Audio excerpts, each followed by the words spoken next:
Hello everyone, स्वागत है आप सबका मेरे इस यूट्यूब चैनल में। आज मैं आप लोग के लिए एक स्टोरी लेकर आया हूँ जिसका नाम है नेवर बी ग्रीडी। तो बेसिकली ये एक ऐसा स्टोरी है जो हमें एक एडवाइस दे रहा है कि नेवर बी ग्रीडी, कभी नहीं लालची बनिए, अर्थात लालची मत बनिए, है ना। ये एक एडवाइस दे रहा है, ये एक ऐसा स्टोरी है। ओके, तो स्टोरी शुरू करने से पहले मैं थोड़ा बता दूं कि ये जो स्टोरी है ये बेसिकली एक जापानीज़ फोक टेल्स है।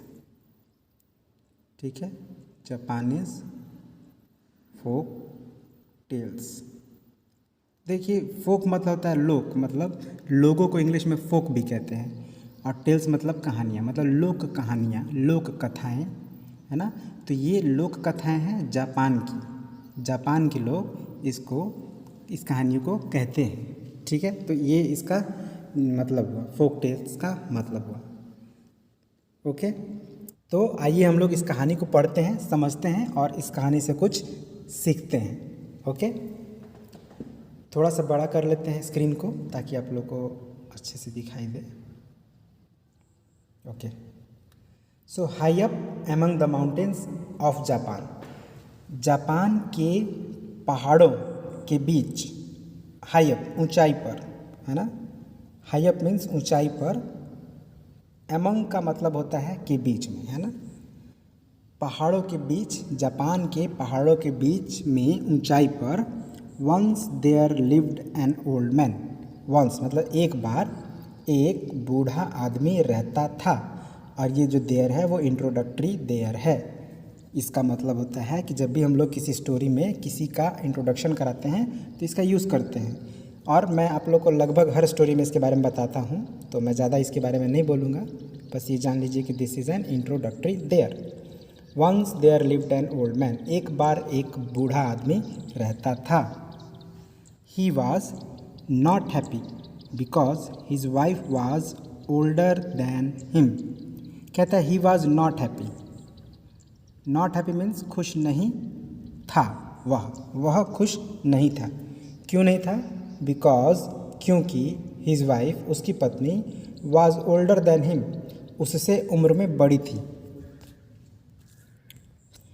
उससे उम्र में बड़ी थी, इसलिए वह दुखी था। अब यहाँ पे ध्यान दीजिएगा, THAN, दैन। दैन का use most of the time, I am not saying हमेशा, but most of the time than का यूज़ जो होता है वो कंपेयर करने के लिए होता है। मतलब उसकी वाइफ और उसके एज में जब कंपेयर कर रहे हैं तो हम दैन का यूज़ किए हैं। His wife was older than him, मतलब उसकी पत्नी जो थी उससे उम्र में बड़ी थी। And she had very bad temper, और उसका बहुत ही, वेरी मतलब बहुत ज़्यादा, बैड टेम्पर का मतलब होता है जो बात बात पर गुस्सा हो जाता है, उसको कहते हैं, उसका मतलब बदमिजाज की थी, हर बात पे गुस्सा हो जाती थी, चिल्लाने लगती थी, ये इसका मतलब है। इसीलिए वो दुखी था। मतलब उसके दुख होने के दो कारण था, पहला कि उसकी बीवी उससे बड़ी थी उम्र में, और दूसरा उसका टेम्पर बहुत बैड था, ख़राब था, बदमिजाज थी। बदतमीज़ नहीं, बदमिजाज, दोनों में डिफरेंस है, ध्यान रखिएगा। She always kept shouting at him, वह हमेशा चिल्लाया करती थी उस पर, है ना, हमेशा उस पर चिल्लाया करती थी। केप्ट शाउटिंग, ये भी एक चीज़ है जो ध्यान दीजिएगा। कीप शाउटिंग का मतलब होता है चिल्लाते रहना, तो केप्ट शाउटिंग मतलब चिल्लाते रहती थी।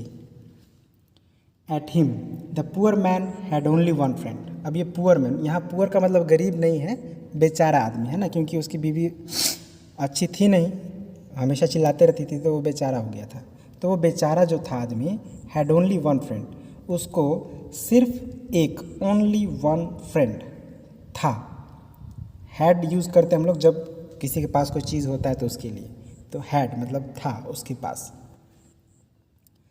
तो उसका जो फ्रेंड था वो क्या था? ए टेम स्पैरो। टेम का मतलब होता है पालतू बनाया हुआ, है ना, मतलब पालतू बनाया हुआ एक गौरैया, चिड़िया उसको थी। His wife abused and ill treated even that little bird. His wife मतलब उसकी पत्नी जो थी, एब्यूज़ का मतलब होता है अभद्र भाषा का प्रयोग करना, मतलब गाली गलौज करना, एंड इल ट्रीटेड का मतलब होता है दुर्व्यवहार करना। इवन दैट लिटिल बर्ड, उस छोटी चिड़िया के साथ भी, मतलब वो एक छोटी सी चिड़िया के साथ भी गाली गलौज और दुर्व्यवहार करती थी। जो मैं मीनिंग बताते जा रहा हूँ, अगर आप स्टूडेंट हैं मेरे या स्टूडेंट हैं, आप वर्ड्स पावर गेन करना चाहते हैं तो मीनिंग को लिखते जाइए। जैसे अब्यूज़ का मतलब होता है अभद्र भाषा का प्रयोग करना, गाली गलौज करना। इल ट्रीट मतलब दुर्व्यवहार करना। Okay, one day the old man was off to the fields. Off to the fields मतलब खेतों में गया हुआ था। वह बूढ़ा आदमी एक दिन खेतों में गया हुआ था। His wife was at her wash tub. Wash tub मतलब जिसमें कपड़ा धोते हैं, हर घर में होता है, बाल्टी जैसा होता है बड़ा सा, वॉश टब उसको बोलते हैं। तो वॉश टब के पास थी, मतलब कपड़ा धो रही होगी, कुछ ना कुछ धो रही होगी। उसके बाद she made some starch and she put it in a wooden bowl to cool. उसके बाद क्या की वो कि कुछ स्टार्च बनाई। अब स्टार्च एक कंपोनेंट है किसी भी भोजन का, जैसे फैट होता है, विटामिन होता है, मिनरल्स होता है, उसी तरह से स्टार्च भी एक कंपोनेंट होता है। लेकिन यहाँ स्टार्च का मतलब है फूड, ठीक है ना, मतलब कुछ खाना बनाई। एंड शी पुट इट, और उसको वो रख दी। किस में रखी? इन ए वुडन बाउल, एक लकड़ी के कटोरे में रखी। किस लिए रखी? टू कूल, ठंडा होने के लिए, ठीक है। थोड़ा सा भोजन बनाई और उसको एक काठ के मतलब लकड़ी के कटोरे में रख दी ठंडा होने के लिए। The pet sparrow made a hearty meal of it. अब वो जो पेट स्पैरो था मतलब पालतू गौरैया, मेड ए हार्टी मील मतलब पेट भर खाया। हार्टी मील का मतलब होता है पूरा पेट भर के खाना, ठीक है। तो जो उसको वो दी थी ऑफ इट, उसको वो पेट भर के खाया। The old women cut off the tip of birds tongue with a pair of scissors, है ना। फिर मतलब कभी ऐसा हुआ कि वो जो ओल्ड वुमेन थी, बूढ़ी औरत, कट ऑफ काट देती है द टिप ऑफ बर्ड्स टंग, मतलब जो चिड़िया है उसके जीभ, टंग मतलब जीभ होता है, तो जीभ का जो टिप होता है, टिप का मतलब ऊपरी हिस्सा, उसको वो काट देती है with a pair of scissors. Pair of scissors मतलब कैंची जो होता है उसको हमेशा पेयर ऑफ सीजर्स बोलते हैं, क्योंकि उसमें दो हिस्सा होता है ना, जिसको एक बीच में कनेक्ट करके रखा जाता है, तो इसीलिए सीजर्स को generally a pair of scissors भी कहते हैं। अब पेयर ऑफ सीजर्स का मतलब ये नहीं कि दो कैंची लेकर काटी, वो एक ही कैंची है, उसको इंग्लिश में ए पेयर ऑफ सीजर्स कहते हैं। तो उस पेयर ऑफ सीजर से उस चिड़िया के जीभ का जो ऊपरी हिस्सा है उसको वो काट देती है एक दिन। ओके, तो ये वही है। That will teach you a lesson she shouted. काट कर चिल्लाती है। क्या चिल्लाती है? कि अब तुम सबक सीख लोगे। अब चिड़िया है, बोलती होगी, इसको नहीं अच्छा लगता होगा तो वो उसका जीभ का ऊपरी हिस्सा काट दी और फिर चिल्ला कर बोली कि अब तुमको समझ में आएगा, है ना। That will teach you a lesson, अब तुमको समझ में आएगा। Now be off and never come back. और बोलती है गुस्से में कि बी ऑफ। बी ऑफ का मतलब होता है चले जाओ, ठीक है ना, याद रखें। बी ऑफ का मतलब चले जाओ, तो अब चले जाओ। एंड नेवर कम बैक, और कभी नहीं वापस आना। कम बैक मतलब वापस आना, कभी नहीं वापस आना, उसको ऐसा बोलती है। When the old farmer returned, जब वो बूढ़ा जो किसान था रिटर्न, लौटता है ना, बेसिकली वो ओल्ड मैन फार्मर होता है, खेतों में गया हुआ होता है, हमने पहले ही जाना। तो जब वो वहाँ से लौट कर आता है, क्या होता है? He was very sad and angry with his wife. आता है तो उसको ये बात पता चलता है, तो वो बहुत उदास हो जाता है। And angry with his wife, और अपनी पत्नी से क्रोधित हो जाता है। एंग्री मीन्स क्रोधित होना, गुस्सा होना। The two quarrelled far into the night. अब जो दोनों थे मतलब पति पत्नी, क्वारल झगड़ा करते हैं, फार इनटू द नाइट मतलब देर रात तक वो झगड़ा करते हैं। The man had no chick or child to cheer his sad heart. वो जो आदमी था उसको कोई चिक नहीं है। अब चिक तो मुर्गे के बच्चे को बोला जाता है, मुर्गी के बच्चे को, लेकिन यहाँ मतलब है उसके अपने बच्चे से, या मे भी उस स्पैरो के बच्चे का बोल रहा हो, क्योंकि चिड़िया के बच्चे को भी चिक कह सकते हैं। तो मुझे तो लग रहा है कि यहाँ पे चिक मतलब उस खुद के बच्चे का ही बात कर रहा है ना, मतलब उस आदमी का अपना खुद का बच्चा नहीं था। To cheer his sad heart, अपने अब उस चिड़िया के चले जाने से उसका जो हृदय है वो उदास हो जाता है। तो उस उदास हृदय को किसी के साथ शेयर करने के लिए, ताकि उसको थोड़ा उदासी दूर हो, उसके लिए कोई नहीं था। हालांकि चीयर का मतलब होता है खुश होना, ठीक है ना, मतलब अपने आप को खुश रखने के लिए, अपने दुखी हृदय को खुश रखने के लिए कोई भी उसके पास नहीं था, कोई बच्चा नहीं था उसका अपना। सेवरल मंथ्स लेटर, सेवरल मतलब होता है कई महीनों बाद। The old farmer was up in the mountains, ये जो ओल्ड फार्मर है मतलब जो बूढ़ा किसान, up into the mountains. The old farmer was up in the mountains, ये बूढ़ा आदमी पहाड़ों के ऊपर गया, अप इन द माउंटेन्स, पहाड़ों के ऊपर गया। He saw his old sparrow, और वहाँ पर देखता है अपने पुराने स्पैरो को, मतलब जिसको वो पाला हुआ था उसको वहाँ पे वो देखता है। हु चर्प, जिसने उससे कहा, चर्प मतलब चिड़िया की बोली, चिड़िया जैसे बोलती है तो उसको हम लोग चर्प करना कहते हैं, ठीक है। तो वो क्या बोली, गुड मॉर्निंग, शुभ प्रभात। वो चिड़िया उस ओल्ड मैन को देखकर बोली शुभ प्रभात। It could now speak as humans do, कह रहा है कि इट मतलब वो चिड़िया कुड कर सकती थी, क्या कर सकती थी, बोलना, मतलब एज ह्यूमन्स डू, समझिए इसको, एज ह्यूमन्स डू मतलब जैसा आदमी करते हैं, या ये कहिए स्पीक एज ह्यूमन्स डू, जैसा आदमी बोलते हैं वैसा अब यह भी बोल सकती थी। It could now speak as humans do, अब वह इंसानों की तरह बोल सकती थी। They lived in a bamboo house, वे मतलब वो चिड़िया का जो घर था, या अब ये चला गया तो ये भी उन्हीं के साथ रहने लगा, इसीलिए दे मतलब वो सब लिव्ड रहने लगे in a bamboo house in the middle of the garden.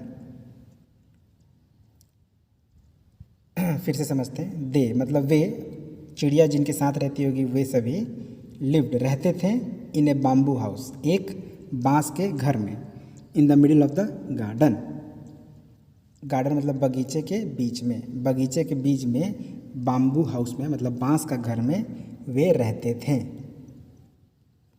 आगे समझते हैं। One day sparrow brought out 2 baskets, एक दिन स्पैरो ब्रॉट आउट मतलब लेकर आई 2 बास्केट्स, 2 टोकरियों को, बास्केट मतलब टोकरी होता है। One heavy and the other light, एक हेवी मतलब भारी और दूसरा, द अदर मीन्स दूसरा, लाइट हल्का। It requested the old man to accept one as a parting gift, और वो रिक्वेस्ट करती है उस बूढ़े आदमी से, मतलब उससे प्रार्थना करती है उस बूढ़े आदमी से, या कहती है कि टू एक्सेप्ट वन, कि इन दोनों में से एक को स्वीकार करो, दोनों नहीं करना है, एक को स्वीकार करना है एज ए पार्टिंग गिफ्ट। अब पार्टिंग क्या होता है, तो देखिए आपने सुना होगा डिपार्ट का मतलब होता है जाना, जब किसी के घर आदमी जाता है तो फिर वहाँ से फिर जाता है ना जी वापस, तो उसी को हम लोग कहते हैं एक तरह से विदाई करना। तो विदाई का गिफ्ट के तौर पे इन 2 बास्केट में से एक बास्केट को चूज़ करो, ये कहती है चिड़िया। The old man was not greedy, अब ये जो बूढ़ा आदमी था वो ग्रीडी नहीं था, लालची नहीं था। He chose the light one, उसने जो हल्का वाला था वो सोचा कि क्या, जो भी सोचा होगा उसने हल्का वाला, क्योंकि वो ग्रीडी नहीं था, लालची नहीं था, तो जो हल्का बास्केट था वही उसने लिया। And took leave of his host, और टुक लीव मतलब वहाँ से प्रस्थान की, ऑफ हिज होस्ट। अब होस्ट का मतलब होता है जब आप किसी घर में जाते हैं तो जिसके घर में जाते हैं उस घर का जो मालिक है, जो आपका स्वागत कर रहा है, जो आपका देख रेख कर रहा है, वो होस्ट कहलाता है। तो यहाँ पे होस्ट कौन थी, तो वो चिड़िया थी, क्योंकि वो चिड़िया घर में रह रहा था, तो उसके होस्ट से वो विदाई लेता है, टुक लीव, वहाँ से चला जाता है। Back home he told his wife about his adventure, मतलब जब वो घर वापस पहुंच जाता है तो वो अपनी वाइफ से बताता है, क्या बताता है, अबाउट हिज एडवेंचर।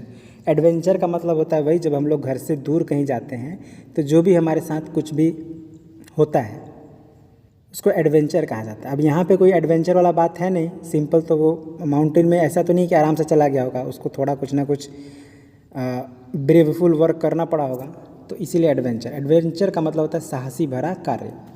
तो जो उसको होता है वो अपनी पत्नी से बताता है। दे ओपेंड द बॉक्स, उसके बाद दोनों मिलकर उस बक्से को खोलते हैं। It contained A purse that was always full of money. तो जब वो उस बास्केट को खोलते हैं, बॉक्स को खोलते हैं, तो उसमें क्या होता है, एक पर्स होता है जो हमेशा पैसों से भरा रहता है। एंड सो मेनी ज्वेल्स, और बहुत सारे रत्नों से भरा रहता है। दे बिकेम रिच, वो अमीर बन गए। तो क्या हुआ, वो जो पर्स होता है वो हमेशा पैसों से भरा हुआ रहता है। एंड सो मेनी ज्वेल्स, और बहुत सारे रत्नों से भी भरा रहता है। दे बिकेम रिच, वे अमीर बन गए। बिकेम मतलब बन गए। The old women also decided to go to the sparrow to get a present. अब ये देखकर जो वो बूढ़ी औरत होती है वो भी निश्चय लेती है। डिसाइडेड मतलब निर्णय ली। क्या निर्णय ली? To go to the sparrow, उस स्पैरो के पास जाने का निर्णय ली। And to get a present, और उससे उपहार। प्रेजेंट मतलब उपहार भी होता है ना। तो वो सोची कि मैं भी उस स्पैरो के पास जाती हूँ और उससे उपहार लेती हूँ। The sparrow family was not pleased. अभी जो स्पैरो फैमिली था, जब वो स्पैरो के पास गई तो स्पैरो का जो परिवार था वॉज नॉट प्लीज्ड, वो खुश नहीं थे। To see the cruel man, उस क्रूर औरत, क्रूअल वुमेन मीन्स उस क्रूर औरत को देखकर ये स्पैरो फैमिली खुश नहीं था। They knew what she had come for, वे जानते थे कि ये क्रूर औरत क्यों आई है, किस चीज़ के लिए आई है, ये वो जानते थे। They also told her to choose one of the two baskets. ठीक है, तो ये जो स्पैरो थे, स्पैरो फैमिली, उन्होंने भी कहा उससे, क्या कहा? To choose one of the two baskets, दो बास्केट में से एक को चुनने के लिए कहा। यहाँ भी वही केस था, एक भारी और एक हल्का। She choose the heavy one, अब वो तो ग्रीडी थी तो उसने भारी वाले बास्केट को चुन लिया। And return to her cottage, और अपने कॉटेज मतलब कुटिया में लौट गई। कॉटेज मतलब वही घर कह सकते हैं। अब तो वो अमीर हो गए थे ना, तो उनका तो कुटिया होगा नहीं, जो भी था उनका वहाँ पर वो लौट आई। वेरी एक्साइटेडली, एक्साइटेड का मतलब होता है बहुत अत्यधिक खुश होना, मतलब अत्यधिक खुशी वहाँ से वो लौट आई अपने घर में। She tore off the lid का मतलब होता है जिस चीज़ से, किसी चीज़ को हम लोग पैक करते हैं, तो जो उनका बास्केट था जिस चीज़ से पैक्ड था उसको वो फाड़ दी। टोर मतलब फाड़ देना। But instead of jewels A host of giant wasps flu out.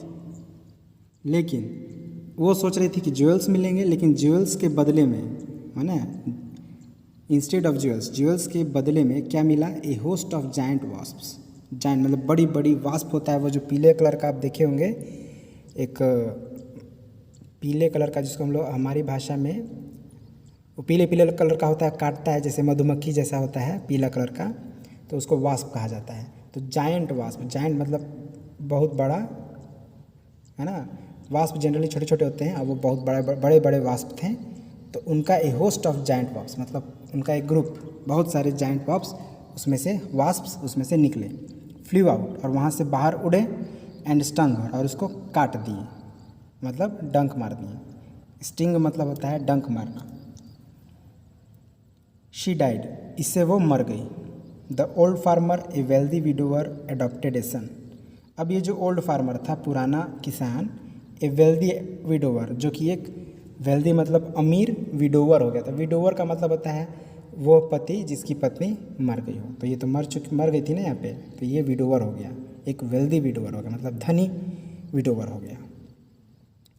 Adopted a son, अब उसने एक बेटे को एडॉप्ट कर लिया, क्योंकि उसका तो अपना कोई बेटा था नहीं, तो उसने एक बेटे को एडॉप्ट कर लिया। एडॉप्ट करना मतलब गोद ले लिया। To comfort him in old age, किस लिए गोद लिया? जो उनको उसके ओल्ड एज में मतलब बुढ़ापे में उसको कंफर्ट देगा, मतलब आराम देगा या सपोर्ट देगा। He always pointed out to the boy the dangers of greed. और वो हमेशा उस लड़के से जिसको उसने गोद लिया था उसको हमेशा पॉइंटेड आउट मतलब उसकी कमियों को बताना है ना, की तरफ इशारा करना। द डेंजर्स ऑफ ग्रीड मतलब लालच के खतरे की तरफ हमेशा पॉइंटेड करते रहता था, उसको इशारा करते रहता था कि लालच के ये खतरे हैं तो लालच नहीं करना। बेसिकली वो उसको शिक्षा देता था कि लालच नहीं करना है, लालच के खतरे हैं बहुत सारे। ठीक है, तो ये था स्टोरी, एक जापानीज फोक टेल। और आई होप आपको समझ में आया होगा स्टोरी, उसको जो मैंने ट्रांसलेट किया वो भी समझ में आया होगा। और आपको ये सीख भी मिली होगी कि जो ग्रीडीनेस है, लालच जो है किसी भी व्यक्ति के अंदर, it can put them into danger. जो लालच है उन लोगों को खतरे में डाल सकती है ना। यहाँ तो लालच के कारण उसकी जान चली गई, लेकिन आदमी बहुत परेशान हो जाता है लालच के कारण। तो कुल मिला के बात यह है कि लालच ना करें, ठीक है ना, अपना संतोषपूर्वक रहें, अननेसेसरी किसी चीज़ के लिए लालच न रखें, इसी में हम सबकी भलाई है। अगर आपको ये वीडियो अच्छा लगा तो इस वीडियो को लाइक करें, हो सके तो शेयर करें, और इसी तरह के और वीडियो देखने के लिए मेरे इस चैनल को सब्सक्राइब कर लें। वीडियो को अंत तक देखने के लिए बहुत बहुत धन्यवाद।